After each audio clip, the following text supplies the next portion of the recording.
समय 17:30 5:30 पर। Second, Raghunathgarh Alwar via पाटा नोगावा रामगढ़ 6:30 पर। निजी वाहनों को परमिट निम्नानुसार है। अलवर से रामगढ़ उपनगरीय श्रेणी मार्ग खुला हुआ है, जिस पर वर्तमान में 25 परमिट जारी है। दूसरा, नोगावा से सीकरी ग्रामीण मार्ग खुला हुआ है, जिस पर वर्तमान में 1 परमिट जारी है। तीसरा, किशनगढ़ से नोगावा ग्रामीण श्रेणी मार्ग खुला हुआ है, जिस पर वर्तमान में 7 परमिट जारी है। और इसी मार्ग पर मुबारकपुर स्थान है, जिससे पाटा रघुनाथगढ़ लगभग 3 किलोमीटर की दूरी पर है। अगला प्रश्न श्री अविनाश। प्रश्न संख्या 5042। अध्यक्ष महोदय, खंड 1, वक्फ बोर्ड में किसी संपत्ति को दर्ज कराने हेतु आवेदक द्वारा निर्धारित फॉर्म रजिस्ट्रेशन औकाफ के साथ स्वामित्व व संबंधित संपूर्ण दस्तावेजात प्रस्तुत होने पर संपत्ति वक्फ बोर्ड में दर्ज की जाती है। फॉर्म की प्रति पृष्ठ 1 पर संलग्न है।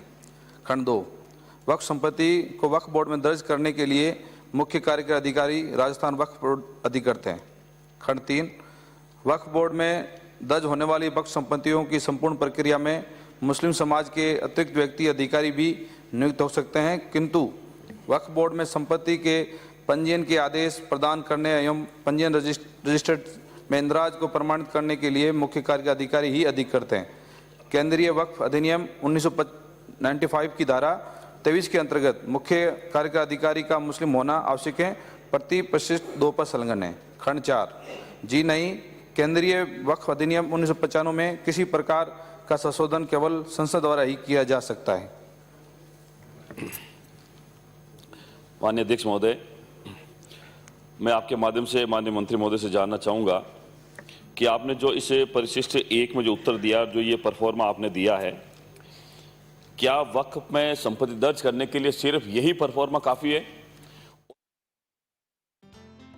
बड़ी खबर के प्रस्तुत करता है महक सिल्वर पान मसाला। महक सिल्वर मेरा दिलबर। सह प्रायोजक है doctor ortho Ayurvedic oil and capsule, जोड़ों के दर्द की बेजोड़ दवा। बाड़मेर में ट्रेलर और कार के बीच जबरदस्त भिड़ंत, हादसे में 4 लोगों की मौत, 2 घायल। दुर्गापुरा माटपुरा के बीच में मेघ हाईवे पर हुआ हादसा।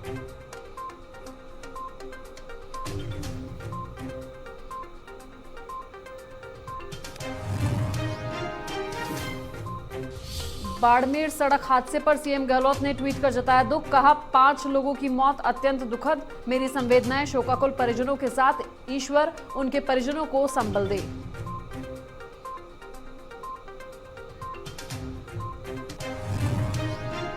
हरियाणा राजस्थान बॉर्डर पर 93 दिनों से आंदोलन कर रहे किसान बनाएंगे पक्का मकान। गर्मी का मुकाबला करने के लिए मकानों में लगाएंगे पंखे, कूलर और एसी।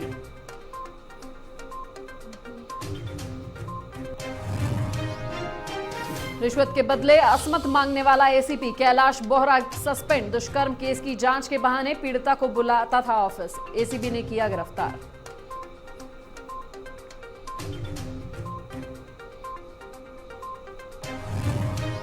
निजीकरण के खिलाफ 2 दिन के राष्ट्रव्यापी हड़ताल पर सरकारी बैंकों के कर्मचारी, एसीबी समेत एसबीआई समेत 9 बैंकों ने हड़ताल का किया समर्थन।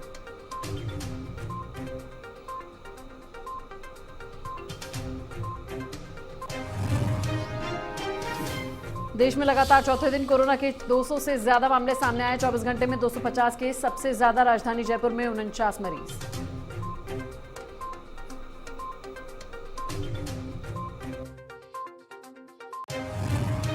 अधिकारी जो मुस्लिम, उसमें मुस्लिम ही होगा। बाकी विभाग में दूसरे जो लोग हैं उसमें दूसरे कर्मचारी दूसरी कौम के भी हैं, ऐसा नहीं है कि सिर्फ मुस्लिम भी है। दूसरा अलग अलग मैं आपको सूची दे सकता हूं, जिसमें अधिकारी जो है हमारे जो वक्फ में काम कर रहे हैं। आप ये दूसरे समाज की बात हो गया। हाँ, नहीं, जैसे जानकारी मांगा इसलिए मैं बता रहा हूं। आपने कह दिया दूसरे समाज की हो गई बात। हाँ। अगला प्रश्न श्री रामनारायण मीणा। 271। माननीय अध्यक्ष महोदय, खंड 1, कोटा जिले में सभी आंगनवाड़ी केंद्रों का संचालन विभागीय दिशा निर्देशानुसार समय पर किया जा रहा है। जी हां, पोषाहार सामग्री समयबद्ध तरीके से उपलब्ध नहीं कराए जाने के संबंध में अनियमितता की शिकायत प्राप्त होने पर जांच उपरांत परियोजना कोटा शहर के आंगनवाड़ी केंद्र संजय नगर की आंगनवाड़ी कार्यकर्ता को मानदेय सेवा से पृथक कर दिया गया है। खंड 2 विधानसभा क्षेत्र पीपलदा में विभागीय कार्मिकों के रिक्त पदों का कार्य अन्य अधिकारी कर्मचारी को दिया जाकर परियोजना का कार्य व्यवस्थाएं सुचारू रूप से संचालित करवाई जा रही है। उक्त विधानसभा क्षेत्र में स्वीकृत रिक्त एवं कार्यरत कार्मिकों का विवरण परिशिष्ट ए पर संलग्न है। विधानसभा क्षेत्र पीपलदा के अंतर्गत 2 बाल विकास परियोजनाएं क्रम से इटावा एवं सुल्तानपुर संचालित हैं। आंगनवाड़ी केंद्रों के संचालन की स्थिति का विवरण परिशिष्ट ब पर संलग्न है। किराए के भवनों की संचालित आंगनवाड़ी केंद्रों को सरकारी विद्यालयों के भवनों में स्थानांतरित करने की कार्रवाई की जा रही है। किराए के भवनों में संचालित आंगनवाड़ी केंद्रों के भवन निर्माण के लिए ग्राम पंचायतों से भूमि आवंटन एवं निःशुल्क पट्टे लिए जाने की कार्रवाई की जा रही है। खंड 3 जी नहीं, पूरक पोषाहार की आपूर्ति स्वयं सहायता समूह से प्राप्त नहीं की जा रही है, न ही किसी प्रकार का भुगतान किया जा रहा है। अतः संवेदकों एवं निजी व्यक्तियों द्वारा आपूर्ति की जाकर भुगतान प्राप्त करने संबंधी कोई शिकायतें प्राप्त नहीं हुई हैं। वर्तमान में कोविड-19 के कारण आंगनवाड़ी केंद्रों पर सभी लाभार्थियों को खाद्यान्न के रूप में साबुत सामग्री में गेहूं व चावल भारतीय खाद्य निगम से व चना दाल नेफेड से केंद्रीकृत रूप से क्रय कर उचित मूल्य की दुकान के माध्यम से प्राप्त कर आंगनवाड़ी केंद्रों पर उपलब्ध कराया जा रहा है। खंड 4 बाल विकास परियोजना अधिकारी सुल्तानपुर के आदेश क्रमांक 996 दिनांक 19/8/2020 की अनुपालना में गठित कमेटी द्वारा धनवा आंगनवाड़ी केंद्र की जांच रिपोर्ट प्राप्त होते ही नियमानुसार अग्रिम कार्रवाई की जाएगी। इसी प्रकार से अन्य बाल विकास परियोजनाओं में शिकायतें प्राप्त नहीं हुई है। यदि शिकायतें प्राप्त होती है तो जांच कराई जाएगी। माननीय अध्यक्ष महोदय, मैं आपके माध्यम से माननीय मंत्री जी जानना चाहूँगा कि शिकायतें प्राप्त नहीं हुई है। मैं आपको मंत्री जी को खुद दे चुका हूँ, एक विधायक दे चुका है, करप्शन की दे चुका है, 25% वसूली की दे चुका है और सक्षम महिला जन कल्याण समिति की 2019 की 18/11/2019 क्रम संख्या 236 की शिकायत है। इसी प्रकार से माननीय मंत्री जी 2020 की 2035-2019 की शिकायत है और कैंसर पीड़ित को आपने CDPO लगा रखा है। लेकिन मैं अध्यक्ष जी आपसे इनसे जानकारी चाहूँगा कि जो क्रम जांच हुई है 996 क्रमांक 19/8/2020 की उस जांच के बाद भी उस आंगनबाड़ी कार्यकर्ता को अधिकारी को सस्पेंड क्यों नहीं किया गया, वहाँ से टर्मिनेट क्यों नहीं किया गया? आपने दोबारा जो डिप्टी डायरेक्टर है जिसके खिलाफ ACD में केसेस रजिस्टर है उसने दोबारा से इसको क्यों जांच रिपोर्ट डाली और ऐसी 50 शिकायतें बाकी वाली एक्सप्लेनेशन मैं है। ये जानना चाहता हूँ क्रम वाइज उनकी जांच क्यों नहीं की जा रही है शिकायतों की, आप ये बताइए, और उसको क्यों पद पर रखा जा रहा है? माननीय अध्यक्ष माननीय सदस्य, मैं फिर चले आपको कह रहा हूँ, मैं I have to do unpleasant duty. माननीय अध्यक्ष महोदय, मैं बताना चाहूंगा कि इस प्रकार की शिकायतें निश्चित तौर पर पहले आती रही है, लेकिन पिछले 1 वर्ष से वो पूरा सिस्टम अब बंद हो गया है। अब कोविड-19 की वजह से अब जो डायरेक्ट ही वहाँ पे आंगनवाड़ी जो हमारे हैं वर्कर वो सीधे दुकान से ही वहाँ पे खाद्यान्न उनके माध्यम से मिल रहा है। इसलिए वो जो आप जो बात कह रहे हैं निश्चित तौर पर ठीक है, उस समय आती शिकायतें, लेकिन पिछले 1 वर्ष से वो है भी नहीं। और दूसरा, इन शिकायतों के निस्तारण के लिए माननीय CS की अध्यक्षता में एक कमेटी का भी गठन किया गया है। उसी के निर्देशानुसार ये डायरेक्ट खाद्यान्न भी वितरण कर रहा है और अभी आने वाले समय में इसके अंदर और भी एक्शन लिए जाएंगे। दूसरी बात जो कही आपने 996 के अंदर कार्रवाई करने की, निश्चित तौर पर उसके अंदर डिले हुआ है। मैं माननीय सदस्य को यह आश्वस्त करना चाहूंगा कि 7 दिवस के अंदर अंदर इसके अंदर कार्रवाई हो जाएगी। अध्यक्ष महोदय, जो करप्शन लॉकडाउन के पहले हुआ है, जो शिकायतें जो विधायक शिकायत कर रहा है और लिख कर के पब्लिक दे रही है 25% उपनिदेशक वहां कमीशन ले रही है, उसके बारे में 7 दिन में माननीय सदस्य बोल दिया ना, 7 दिन में कर देंगे। लॉकडाउन के पहले की शिकायतों के बारे में कि आपने जांच करके उसके खिलाफ कार्रवाई नहीं की कि उसका क्या कारण है, अब कब तक कर दी जाओगे लॉकडाउन के पहले ही, और डिटेल कब जांच कर लोगे? माननीय अध्यक्ष महोदय, माननीय सदस्य ने जैसा अवगत कराया है कि पूर्व की जो कोविड से पहले की जो शिकायतें हैं उनकी भी निश्चित तौर पर माननीय विधायक ने जो हमें शिकायतें दी है उनकी एक-एक शिकायत की जांच कराई जाएगी। अगला प्रश्न श्री शंकर सिंह रावत। माननीय अध्यक्ष महोदय, प्रश्न संख्या 272। माननीय अध्यक्ष महोदय, खंड 1। जी हां, राज्य सरकार ने जनघोषणा पत्र में राज्य के शिक्षित बेरोजगार युवा वर्ग को 3500 रुपये तक प्रतिमाह बेरोजगारी भत्ता दिए जाने की घोषणा की थी, जिसकी अनुपालना में दिनांक 1 फरवरी 2019 से राज्य में मुख्यमंत्री युवा संबल योजना का संचालन किया गया, जिसके अंतर्गत पुरुष आशार्थियों को 3000 रुपये, ट्रांसजेंडर महिला एवं विशेष योग्यजन आशार्थियों को 3500 रुपये प्रतिमाह बेरोजगारी भत्ता दिया जा रहा है। प्रदेश में योजना प्रारंभ तिथि 1 फरवरी 2019 से 31 दिसंबर 2020 तक रोजगार कार्यालयों में पंजीकृत स्नातक तथा योजना अंतर्गत पात्रता रखने वाले कुल 2,49,433 बेरोजगार आशार्थियों को कुल 786.54 करोड़ रुपए की राशि का भुगतान बेरोजगारी भत्ते के रूप में किया गया है। उक्त अवधि में कुल लाभार्थी व कुल व्यय राशि का विवरण परिशिष्ट A1 पर तथा प्रतिमाह किए गए भुगतान का जिलेवार विवरण परिशिष्ट A2 पर उपलब्ध है। खंड 2। जी हां, ब्यावर विधानसभा क्षेत्र के युवाओं को बेरोजगारी भत्ता दिया जा रहा है। योजना प्रारंभ तिथि 1 फरवरी 2019 से 31 दिसंबर 2020 तक ब्यावर विधानसभा क्षेत्र के पंजीकृत स्नातक तथा योजना अंतर्गत पात्रता रखने वाले कुल 712 बेरोजगार आशार्थियों को कुल राशि 2.33 करोड़ रुपए के बेरोजगारी भत्ते का भुगतान किया गया है। इनमें से पुरुष आशार्थियों को 3000 रुपये, ट्रांसजेंडर महिला एवं विशेष योग्यजन को 3500 रुपये प्रतिमाह की दर से भुगतान किया गया है। लाभान्वितों को प्रतिमाह किए गए भुगतान की नाम सहित सूची परिशिष्ट व्यय पर उपलब्ध है।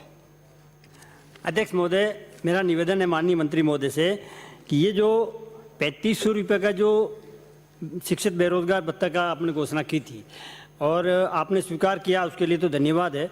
मैं ये पूछ रहा हूँ कि आधों को पुरुष को 3000 और महिलाओं को 3500 रुपये, ये भी आपने बाद में संशोधन किया है।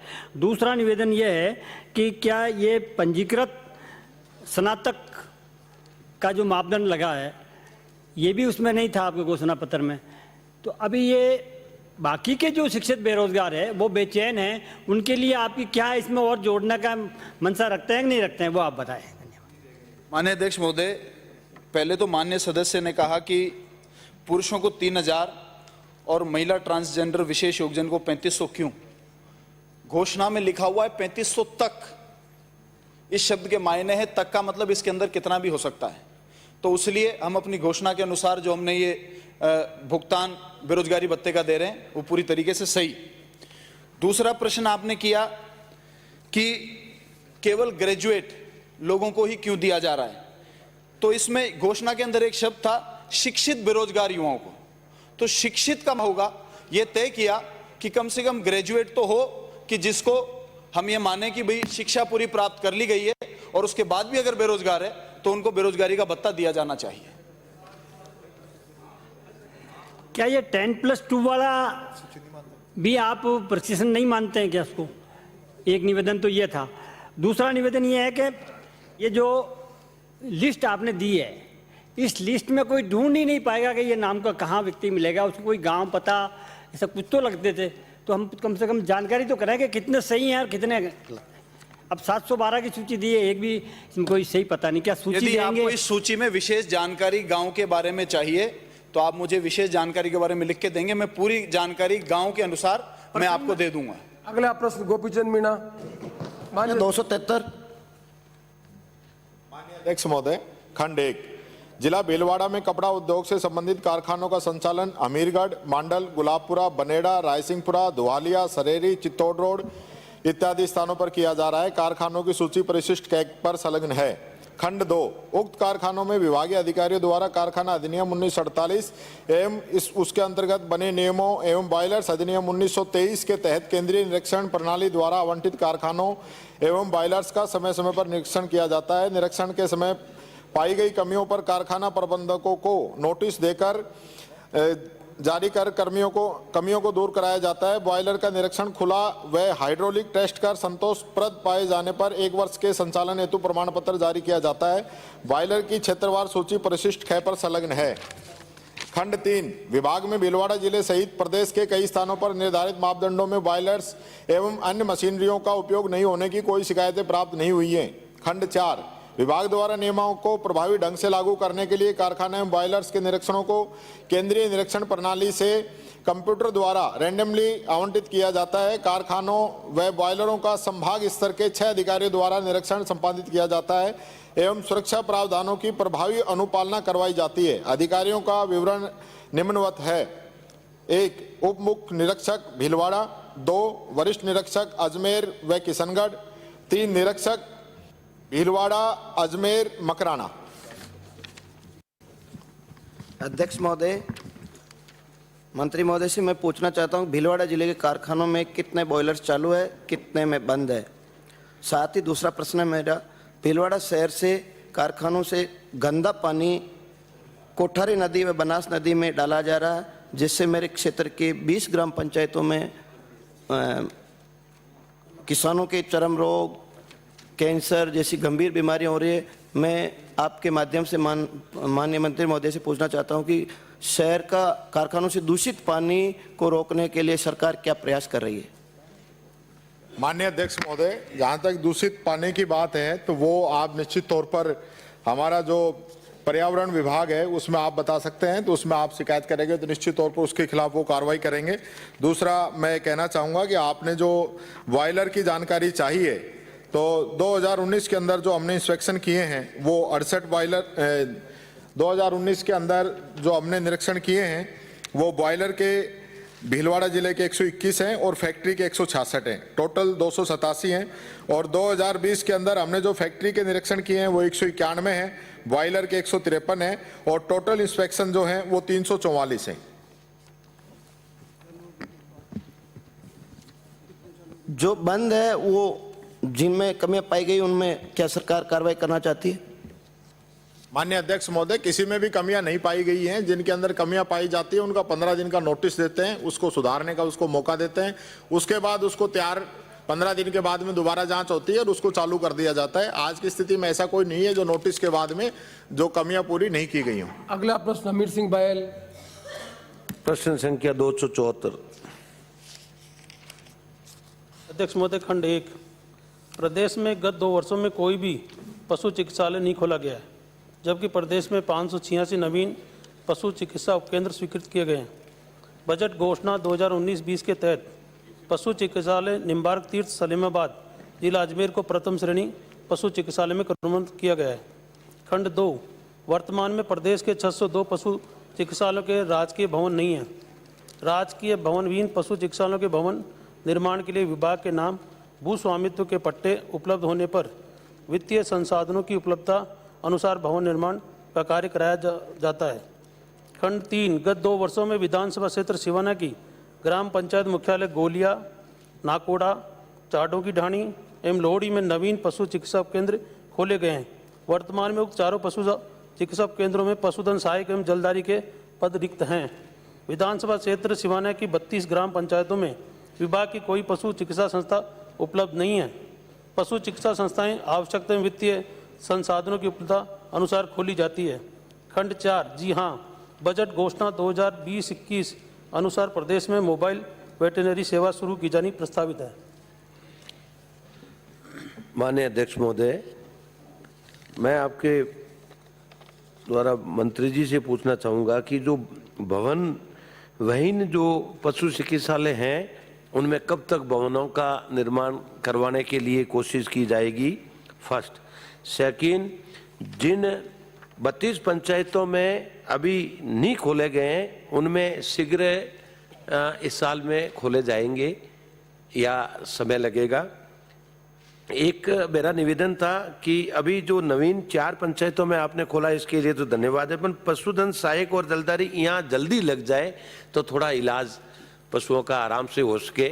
एक और निवेदन अध्यक्ष महोदय था कि मेरे वहाँ बाड़मेर और जैसलमेर जिले में ऊंट पशु ज़्यादा होने की वजह से मोबाइल टीम द्वारा उनका इलाज के लिए टीम बनाकर सही तरीके से किया जाए और उनको जो अनुदान मिलता था वो ऊँटड़ी जो बच्चे को जन्म देती थी तो वो वापस चालू हो जाए तो लोग इनको पालेंगे, नहीं तो ये बेकार हो जाए। तो अपना कोई यही नहीं।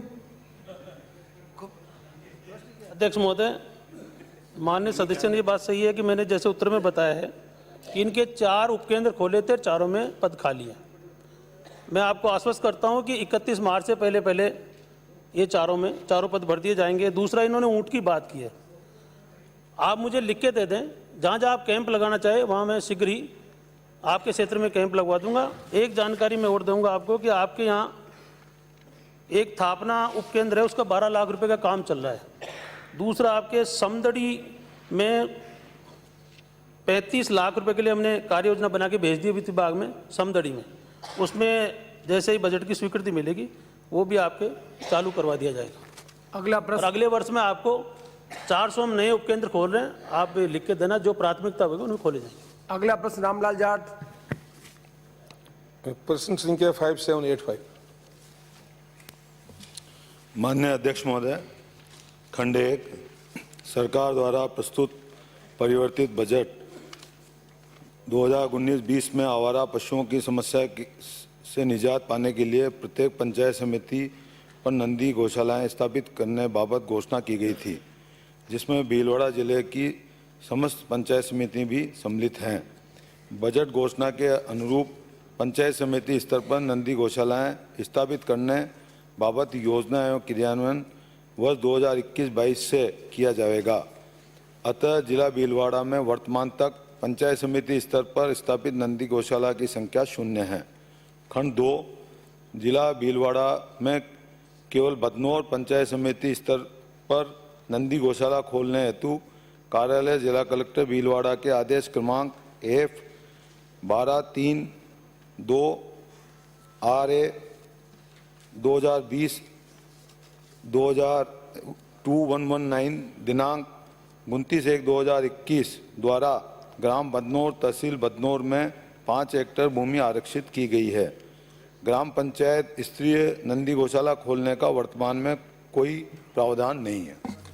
माननीय अध्यक्ष महोदय, मंत्री जी ने बताया 19-20 में बजट में सभी पंचायत समितियों पे नंदी गौशाला खोलने की घोषणा की गई।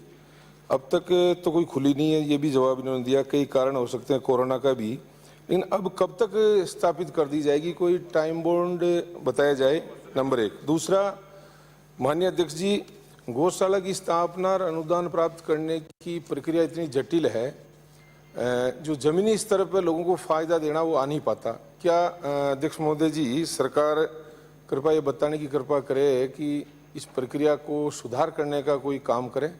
2 ये बता दें, फिर तीसरा एक और है। माननीय अध्यक्ष जी, हम पंचायत समिति स्तर की नंदी गौशालाओं के लिए एक व्यवहारिक मॉडल बनाना चाहते थे, जिसके लिए मैंने वो विभाग के अधिकारियों ने कई नंदी गौशालाओं की विजिट की, कई दौरे किए, गौशालाओं की संस्थाओं से बातचीत की, विचार विमर्श किया। संत समाज जो गौशालाओं से संस्थाओं से जुड़े हुए हैं उनसे भी विचार विमर्श किया। इस विचार विमर्श से जो मॉडल बना, इसमें एक पंचायत समिति स्तर की नंदी गौशाला की लागत लगभग 1.5 करोड़ रुपए की घोषणा इस बजट में की गई है और इसके लिए 111 करोड़ रुपए का बजट में प्रावधान रखा है। विलंब का एक कारण कोरोना भी रहा और अब मैं पंचायत समिति स्तर नंदी गौशालाओं की स्थापना का कार्य जल्दी प्रारंभ होगा, ये मैं सदन को आश्वस्त करता हूँ। दूसरा, माननीय सदस्य जी ने जो बात कही, माननीय अध्यक्ष जी, सदस्य जी की गौशालाओं की स्थापना और अनुदान की प्रक्रिया की जटिलता और का जो जिक्र किया वो समस्या मेरे संज्ञान में भी हैं, इसलिए नियमों को सरल करने की प्रक्रिया पर विचार चल रहा है। इसके लिए भी हमने कई जो इससे जुड़े हुए संस्था के प्रतिनिधि हैं उनसे भी कई चरणों में बैठक की हैं और उनको जो समस्या है उन्होंने अवगत कराया है। हमारा प्रयास है कि हम जल्दी से जल्दी इसके भी संशोधित आदेश जारी करने वाले हैं ताकि संस्थाओं को अधिक से अधिक लाभ मिले और अधिक से अधिक प्रक्रिया सरलीकरण हो। माननीय अध्यक्ष जी, ये बात तो ठीक है आपकी, लेकिन एक मेरा सुझाव भी है, प्रश्न भी है कि स्पर्श ट्रस्ट दूध dairy Rajasthan cooperative dairy federation में 2005 से स्थापित की है। मैंने भीलवाड़ा का एक प्रस्ताव भेजा तत्कालीन गवर्नमेंट को भी। क्या मंत्री जी उस प्रस्ताव को, मैंने ये कहा था कि हम एक भी पैसा आपसे नहीं लेंगे, निःशुल्क जमीन लेंगे, ट्रस्ट में आप निःशुल्क जमीन दें, एक भी आवारा जानवर होगा तो हम हेल्पलाइन के माध्यम से उसको तुरंत गांव से उठा लेंगे। क्या मंत्री जी उस प्रक्रिया को दोबारा हमारी रिव्यू मीटिंग करके कोई ऐसा आश्वासन दे? मैं आपको भरोसा देता हूं कि एक भी गाय, प्रश्न क्या मंत्री, ये पूछ रहा हूं साहब, क्या मंत्री जी एक भी आवारा पशु जिले में नहीं रहे? उस प्रस्ताव को अगर आप मानते हो तो राजस्थान में भी फायदा होगा। दूसरा एक सर, ये जो पहले मेले भरते उसमें बादी करते थे नसबंदी, क्या आप एक सघन अभियान चलाकर जो इतने आवारा जानवर घूम रहे हैं उनको 5-7 साल लगातार करें तो उनकी संख्या 10% 20% हो जाएगी। उनको बाध्यकरण करना, आवारा प्रश्न पूछने आप हर एक क्या मंत्री जी आप उनको राजस्थान में एक अभियान के रूप में बाध्यकरण करने का अभियान चलाएंगे क्या? माननीय अध्यक्ष महोदय, गौशाला नंदीशाला का जो नियम है वो कम से कम संस्था 2